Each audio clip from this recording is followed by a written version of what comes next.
Salut à tous, j'espère que vous allez bien. Aujourd'hui, on revient sur une information majeure qui bouleverse totalement l'équilibre militaire en Afrique du Nord et en Méditerranée. Selon un magazine militaire américain, la Russie vient officiellement de livrer à l'Algérie ses deux premiers chasseurs 57 de 5e génération.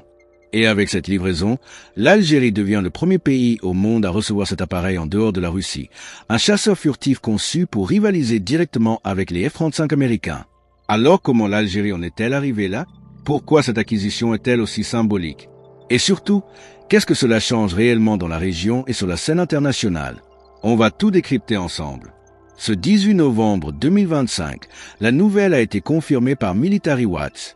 Le PDG du groupe public Russ United Aircraft Corporation, Vadim Badeka, a annoncé que les deux appareils sont désormais opérationnels au sein de l'armée de l'air algérienne. C'est une annonce extrêmement rare, car le Su-57 n'avait jamais été exporté auparavant.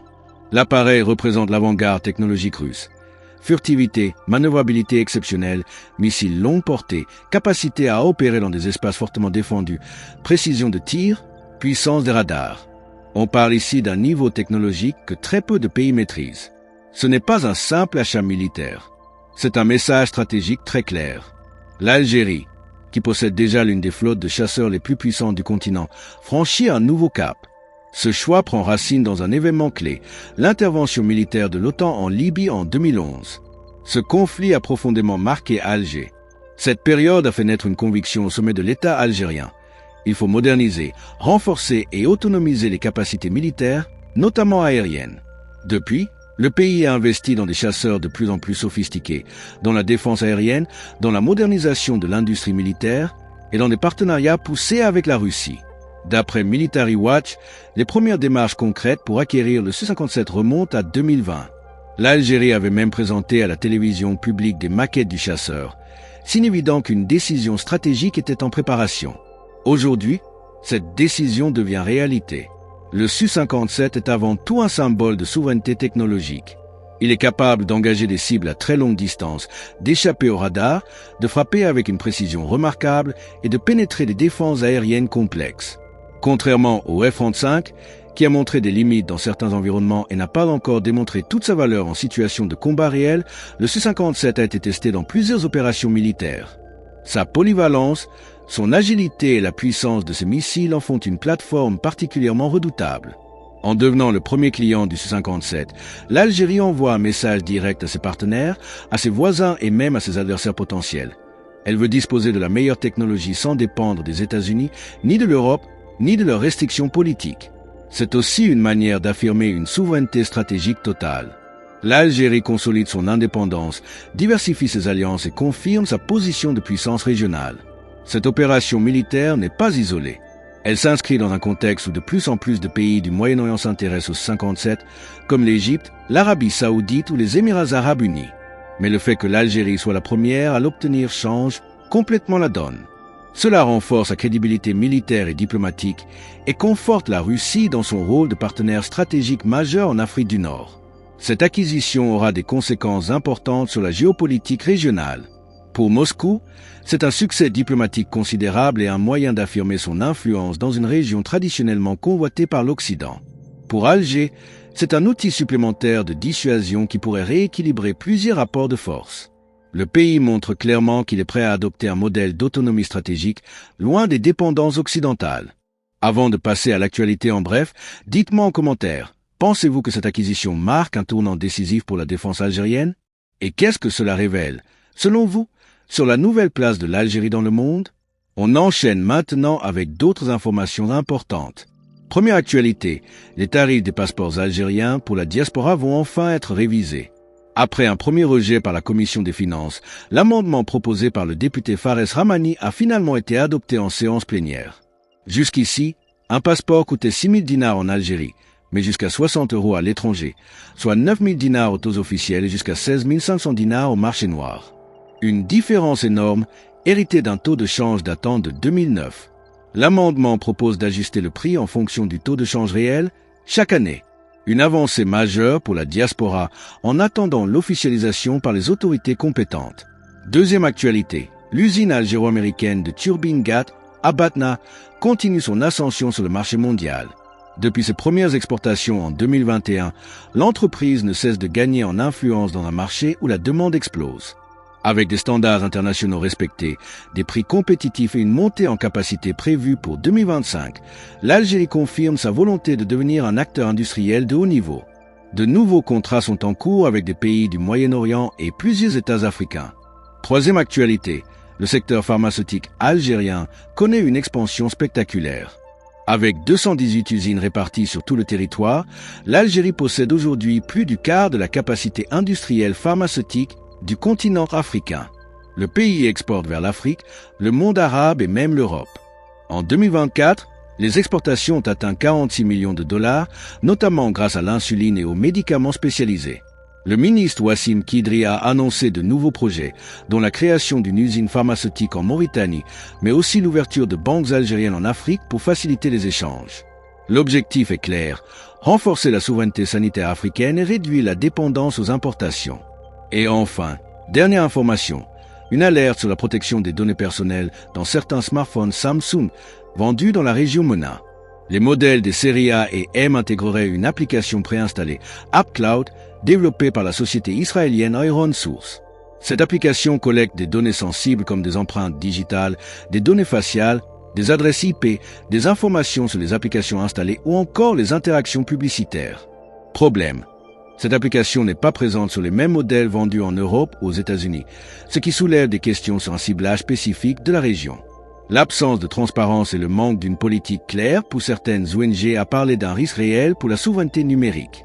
Dites-moi en commentaire si vous pensez que ces appareils représentent un danger pour la vie privée. Merci d'avoir suivi cette analyse jusqu'au bout. Pourquoi l'Algérie et la France semblent-elles prêtes à enterrer la hache de guerre? Ce 20 novembre 2025, Anne-Marie Descotes, la secrétaire générale du ministère français des Affaires étrangères, est arrivée à Alger, marquant la première visite de haut niveau depuis le mois d'avril. Cette venue intervient dans un contexte d'apaisement. Quelques semaines après la libération de l'écrivain Boualem Sansal, malgré les multiples points de tension qui ont marqué les relations des derniers mois. Mais pourquoi cette visite est-elle si importante? Quels enjeux se cachent derrière cette reprise du dialogue? Et surtout, qu'implique-t-elle réellement pour les deux pays? On analyse tout ensemble. Pour comprendre l'importance de cette visite, il faut revenir sur la crise diplomatique profonde qui a opposé la France et l'Algérie. Depuis plusieurs mois, les deux pays étaient plongés dans une guerre verbale, avec une montée progressive des tensions, notamment en raison de l'incarcération de Boualem Sansal. Mais début novembre, la situation a basculé. Sansal a été libéré grâce à une grâce présidentielle décidée par Abdelmadjid Tebboune.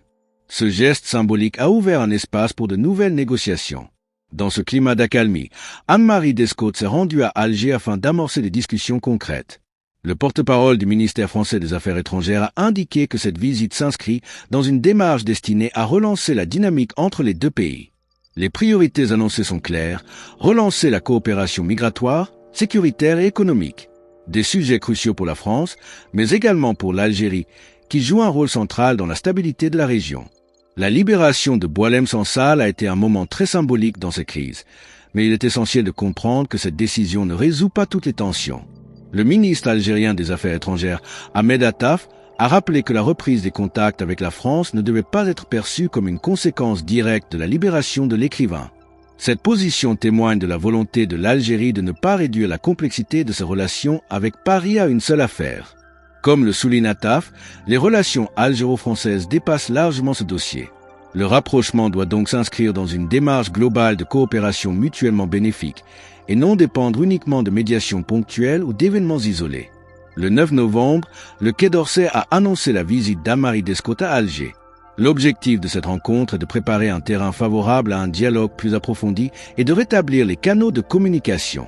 Il s'agit de la première mission diplomatique de ce niveau depuis la venue du ministre français des Affaires étrangères Jean-Noël Barrot en avril dernier. Une visite qui, déjà à l'époque, intervenait dans un contexte tendu.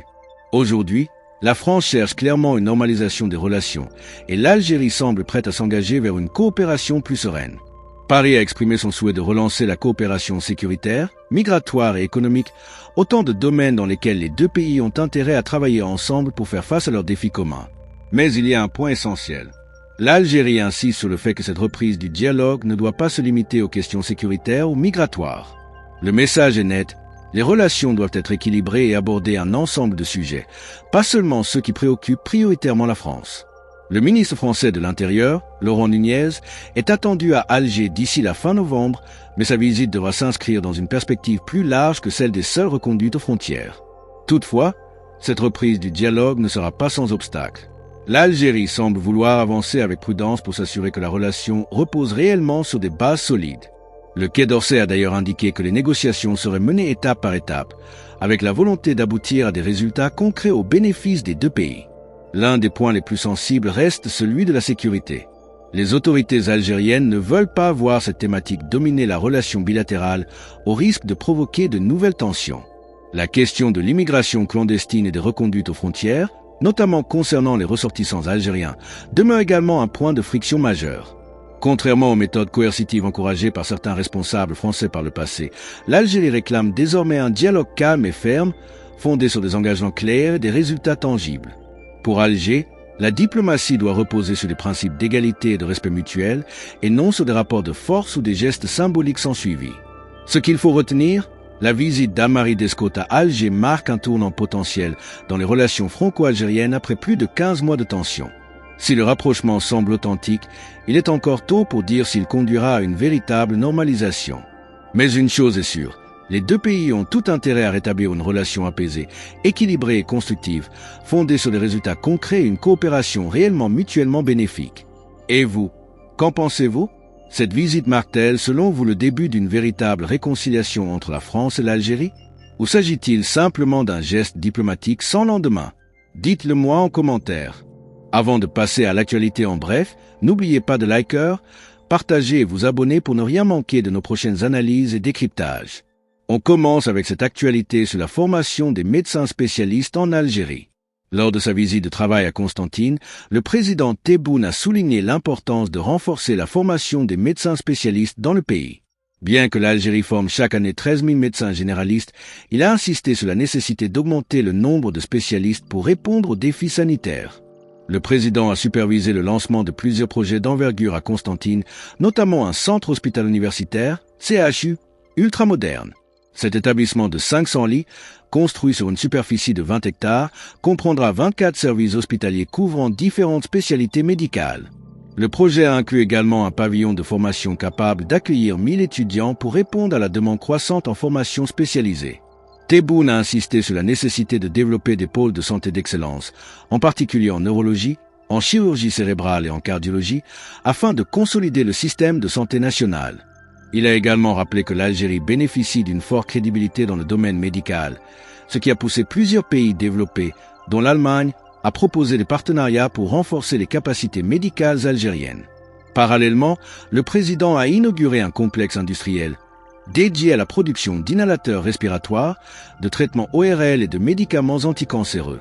Ces projets témoignent de la volonté de l'Algérie de renforcer sa souveraineté sanitaire et de répondre plus efficacement aux besoins croissants de la population. Deuxième actualité, la Banque extérieure d'Algérie, BA, renforce sa présence en France avec l'ouverture de 3 nouvelles agences. Après ses implantations à Paris, Saint-Denis et Marseille, la BA prévoit d'étendre son réseau à Bordeaux, Lille et Lyon d'ici 2026. L'objectif est de mieux servir la diaspora algérienne, un secteur en pleine croissance en raison des transferts d'argent entre la France et l'Algérie. Ces nouvelles agences permettront aux clients d'accéder à des services bancaires de proximité, notamment l'ouverture de comptes, la gestion des virements internationaux, ainsi que des solutions d'épargne et de financement adaptées aux besoins spécifiques des Algériens de France. La BA International Bank, filiale de la BA, souhaite simplifier les transactions transfrontalières, un domaine essentiel pour la diaspora. Ces agences appuieront également des initiatives dans des secteurs tels que l'immobilier, l'industrie et l'agriculture, afin de favoriser les investissements bilatéraux. En 2025, Mohamed Lamine Lebou, directeur général de la BA en France, a affirmé l'engagement de la banque à répondre à une demande croissante tout en renforçant les liens économiques entre les deux pays. Grâce à cette expansion, la BA espère capter une part importante du marché des transferts financiers et offrir des services compétitifs pour simplifier le quotidien de la diaspora. Troisième actualité, le ministre d'État Mohamed Arkab, en charge des hydrocarbures et des mines, a rencontré le PDG de la compagnie espagnole Naturgy, Francisco René. Cette rencontre, tenue en présence du PDG de Sonatrach, Noureddine Daoudi, a permis de discuter de l'avenir de la coopération énergétique entre l'Algérie et l'Espagne. Au cœur des discussions, le partenariat historique entre Sonatrach et Naturgy, notamment dans la commercialisation du gaz naturel. Les deux parties ont insisté sur l'importance stratégique de cette relation pour l'approvisionnement énergétique de l'Europe, tout en examinant de nouvelles pistes de coopération pour des projets et investissements dans le secteur des hydrocarbures en Algérie. Mohamed Arkab a réaffirmé la volonté de Sonatrach de consolider ce partenariat, notamment en explorant des projets communs dans des secteurs essentiels pour les deux pays.